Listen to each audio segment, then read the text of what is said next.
केवल और केवल 3 बातें कहते हैं, एजुकेट, समाज को शिक्षित करो, और एगिटेट, आंदोलित करो, इसके अंदर सेशन लेकर आओ, पढ़ लिख के हो सकता है घर बैठ के आओ, उसे जगाओ, बताओ।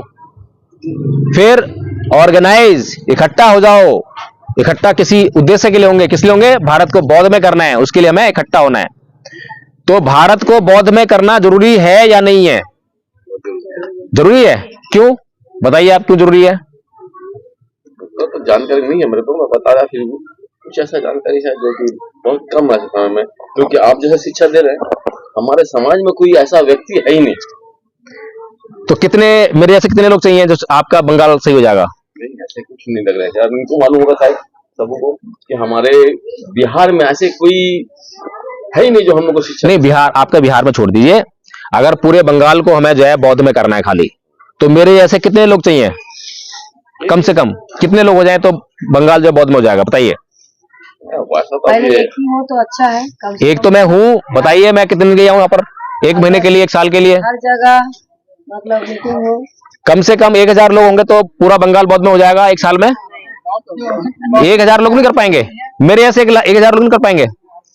हर जगह एक एक लोग चाहिए। हर जगह? अच्छा, हर जगह का मतलब क्या है? हर जिला या हर विधानसभा, हर तालुका, क्या होता है जो भी छोटे स्तर पर? कहां पर चाहिए आपको 1 लोग? बताइए मुझे, कुछ कैलकुलेशन दीजिए ना, कितने लोग चाहिए? मुझे लगता है 1000 लोग तो बहुत होंगे, है ना? अगर 1000 लोग बंगाल में मेरे ऐसे हो जाएंगे तो फिर बंगाल जो है बौद्ध में हो सकता है। गारंटी है इस बात की? संभावना तो है, कम से कम गारंटी ना हो तो काम तो शुरू कर सकते हैं हम, है ना? चलो फिर मेरे ऐसे 1000 लोग कैसे बनेंगे? सवाल तो आएगा ना। सवाल सही है गलत है मेरा? तो मेरे ऐसे 1000 लोग पैदा करने हैं, कैसे होंगे? कौन करेगा? अपने घर, मतलब पहले खुद को, बाद में अपने परिवार को। आप लोग यहाँ पर मीटिंग में बैठे हो तो मैं समझ रहा हूँ कि आप लोग समझदार हो इसलिए बैठे हो, तो आप लोगों की जिम्मेदारी है। मैं दिल्ली रहता हूँ, मैं कभी कभार आ सकता हूँ, जब आप मुझे बुलाओगे जब आ सकता हूँ मैं। तो अब बताओ कि आप लोग जो है, सबसे पहले तो आपको बनना होगा मेरे ऐसा जो है, ठीक है? कैसे बनोगे? पहले घर में बनना पड़ेगा। अगर आपके पास कोई योजना है तो बता दो, नहीं तो फिर मैं योजना देता हूँ। या तो आपकी बात को मैं मानूं या मेरी बात को आप मान लो। ठीक है, आपकी बात मानते हैं। मेरी बात मानेंगे? चलो, बहुत बहुत साधुवाद आपका। तो हम लोगों ने एक संघ शुरू किया है। अब तक आपने संगठन बहुत देखे होंगे, और संगठन में एक आता है अध्यक्ष, कि मैं इस संगठन का अध्यक्ष हूं, मैं इस संगठन का कोषाध्यक्ष हूं, ऐसा होता है ना? और काम के नाम पर जो है उनके पास कोई प्लानिंग नहीं है। उनसे पूछो भाई क्या आपका उद्देश्य क्या है? बाबा साहब का प्रचार करना, अम्बेडकर का प्रचार करना, यही उद्देश्य है। लेकिन कोई फिर पूछो योजना क्या है, तो कोई योजना नहीं है। उदाहरण आपको देता हूं मैं बहुत बड़ा, जो है राजरत्न अम्बेडकर जानते हो आप? राजरत्न अम्बेडकर जानते हो? हाँ। अभी 2022 में जो राजेंद्र पाल गौतम ने जो 22 प्रतिज्ञा ली थी दिल्ली में ली थी ना, उसके बाद उनको मंत्री पद त्यागना पड़ा था। वहीं पर राजरत्न अम्बेडकर भी आया था, ठीक है? तो वहां पर उन्होंने एक घोषणा की थी कि 2025 तक हम भारत में 10 करोड़ बौद्ध बना देंगे। आपने सुना होगा सबने जो है, हाँ, है ना? तो ये घोषणा आपने बहुत से, अभी एक वो बनते भी घूम रहा है संविधान बांटता हुआ, सुमित रतन, है ना? सुमित रतन जो कि नकली बनते हैं, चीबर कोई भी ओढ़े तो बनते नहीं आता। अगर बनते असली होता तो संविधान नहीं बांटता, धमपद बांटता, है ना? धम का काम करता ना। धम के काम में रुचि नहीं है उसकी, उसकी भाषण देने में रुचि है। संविधान बचाना है, लोकतंत्र बचाना है। बताइए संविधान से लोकतंत्र से उसको क्या मतलब है? धम का काम कर रहा, धम फैलता। बाबा साहेब का जो लक्ष्य है उस पर काम नहीं कर रहा है। चलिए, तो उसने भी कभी एक बार घोषणा करी कि हम जो है 10 करोड़ बौद्ध बनाएंगे। राजरत्न अम्बेडकर का तो बड़ा रिकॉर्डेड स्टेटमेंट है। तो 25 आने वाली है, कितने बौद्ध बना दिए? कुछ सूचना है आप लोगों को कितने बना दिए उन्होंने बौद्ध?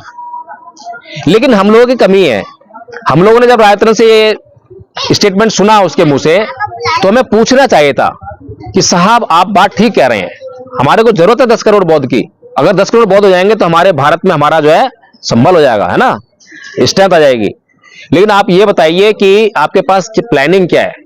किसी ने पूछा प्लानिंग क्या है? बिना प्लानिंग कोई काम होता है क्या? आप अपनी जिंदगी में सुबह से लेकर शाम तक जितने भी काम करते हैं, अधिकतर काम की तो रात को प्लानिंग करते होंगे कि कल मुझे कहां जाना है, कैसे जाऊंगा, ट्रेन से जाऊंगा, बस से जाऊंगा। प्लानिंग के बगैर कभी कोई काम करते हैं क्या?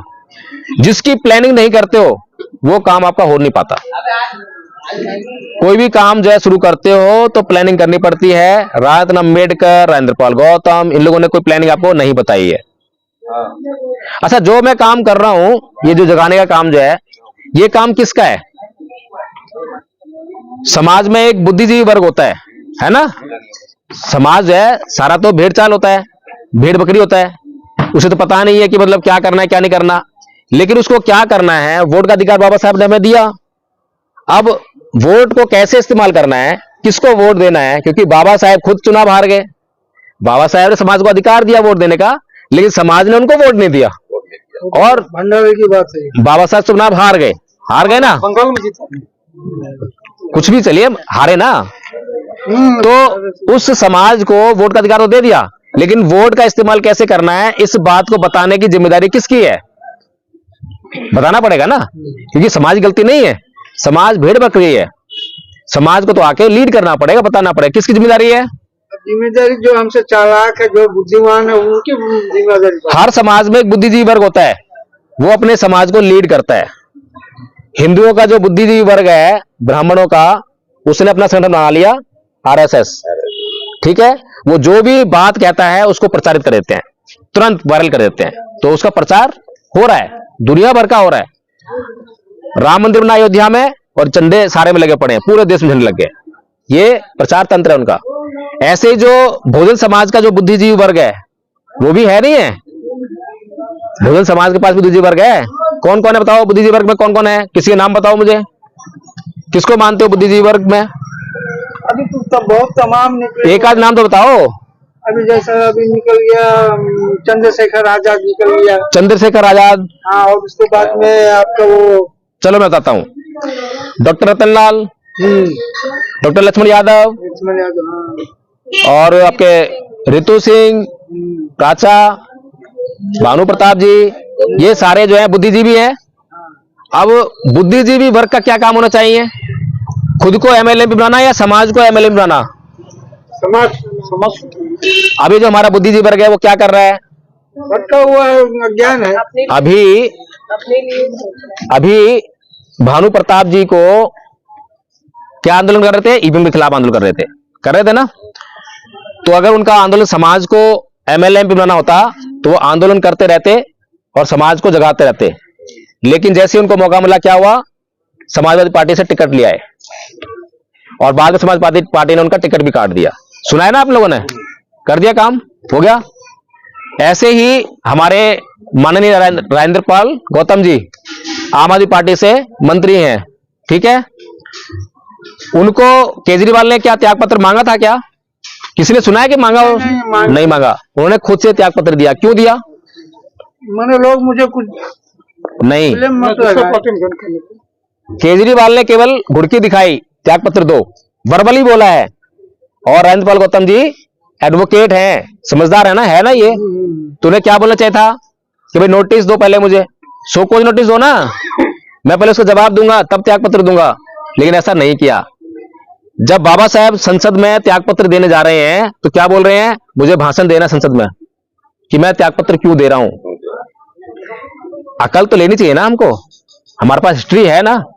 तो राजेंद्र पाल गौतम जी ने केजरीवाल के बिना कहे मतलब नोटिस बिना दिए और अपना त्यागपत्र दे दिया। उसके बाद केजरीवाल जी कहां आते हैं? गुजरात में इलेक्शन का कैंपेन करते हैं। क्या बोलते हैं कि मैं असुरों का नाश करने के लिए आया हूं। किसको बोल रहे हैं असुर? राजेंद्र पाल गौतम को बोल रहे हैं ना असुर कि मैं असुरों का नाश करने के लिए अवतार लिया है मैंने। सुना है नहीं सुना आप लोगों ने? मैं कृष्ण का वंशज हूं और मैंने असुरों का नाश करने के लिए जन्म लिया है। अब किसको बोल रहे हैं असुर? राजेंद्र पाल गौतम जी असुर हुए ना, लेकिन राजेंद्र पाल गौतम जी जो है जागरूक नहीं है। अगर उनको इतना सुनते ही त्याग पत्र देना चाहिए था पार्टी से, और त्याग पत्र मुंह पे दे के मानना चाहिए था केजरीवाल के, लेकिन अभी भी पार्टी में है ना। फिर उसके बाद जो है कैंपेन करते हैं, बोलते हैं कि नोटों पर, भारत की करेंसी पर लक्ष्मी गणेश का फोटो आना चाहिए। तब भी नहीं जागे राजेंद्र पाल गौतम जी, अभी भी सोए हुए हैं। कितने मौके आए उनको जो है, अभी भी एक मंत्री ने जो है त्यागपत्र दिया है ये कहकर कि केजरीवाल जो है जातिवादी है। तब भी नहीं उन्होंने जागे, तब भी वहीं पर बने हुए पार्टी में। अब बताइए कि बुद्धिजीवी है क्या? बुद्धिजीवी कह सकते हैं? डॉक्टर लक्ष्मण यादव क्या बोलते हैं? जब सड़कें सुनसान हो जाती है, संसद आवारा हो जाती है। सुना है?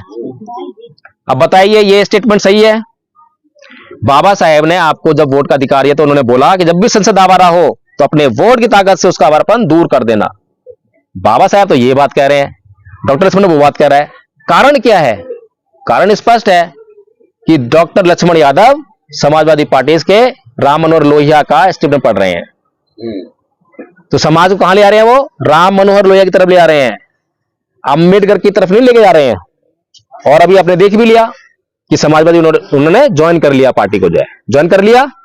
अब जितने भी मंचों पर डॉक्टर लक्ष्मण गए वो मंच किसके दिए हुए हैं? क्या उनके समाज ने मंच दिया उनको? जो भी आज डॉक्टर लक्ष्मण को जानते हैं उनके वीडियो किसने वायरल किए हैं, किसने शेयर किए हैं? उनके समाज ने किए हैं, यादवों ने किए हैं? यादवों ने नहीं किए हैं। यादव तो उनको जानते भी नहीं है, यादव ने उनको मंच भी नहीं दिए हैं, सब हम लोगों ने दिए हैं। तो उन्हीं का तो ज्यादा वक्तव्य करते हैं, यादवों का ही। यादव समाज से हैं, लेकिन जैसे पेरियार ललित सिंह यादव थे जो प्योरली बुद्धिस्ट थे, प्योरली अम्बेडकरवादी थे, ठीक है ना, वैसे जो है डॉक्टर लक्ष्मण यादव नहीं है। वो किसका काम कर रहे हैं? वो समाजवादी पार्टी का काम कर रहे हैं। समाजवादी पार्टी हमारी पार्टी है क्या? हमारी विचारधारा पर चलती है क्या? नहीं चलती है। और डॉक्टर लक्ष्मण यादव क्या कर रहे हैं? उनका काम कर रहे हैं। लेकिन हमारा समाज को बुद्धि नहीं है। हमारा समाज जिन्हें अपना आदर्श मान रहा है, जिनके वीडियो को लगातार वायरल करता है, शेयर करता है, देखता है, वो उसके जो है काम नहीं कर रहा है। अभी नीलम बौद्ध मैडम जो है भोजन पत्रिका ने, पता है आपको, ये 22 दिन तक जेल में रही थी। अगर ये सारे नेता जो है ईमानदार होते, सामाजिक बेईमान ना होते तो इनकी आवाज उठाते ना? जरूर। आपने एक भी वीडियो देखा है इनका किसी ने आवाज उठाई हो? वैसे तो नहीं देखा। अगर ये लोग 22 दिन कम होते हैं क्या जेल में? 22 दिन जेल में रहे और एक भी मतलब फुसफुसाहट भी नहीं है, अगर इन्होंने आवाज नहीं उठाई है तो ये लोग क्या ईमानदार हैं? क्या ईमानदार हैं या बेईमान है? बेईमान है ना। तो ये सामाजिक बेईमान नेता हैं, समाज से गद्दारी करने वाले नेता है। समाज के लिए अगर आप समाज के लिए अगर जेल गए हो तो आपके लिए आवाज नहीं उठाएंगे ये। लेकिन जब इनके ऊपर गाज गिरेगी, प्रोफेसर ऋतु को नौकरी का मामला था, तुरंत आंदोलन खड़ा हो गया। और मैंने वहां आके बोला भी कि आपके पास धन संपदा है तो आप ऐसा मजमा लगा सकते हो, लेकिन हमारे समाज पर रोज अत्याचार हो रहे हैं, हजारों लोग पर अत्याचार हो रहे हैं, वो आवाज नहीं उठा पाते अपनी।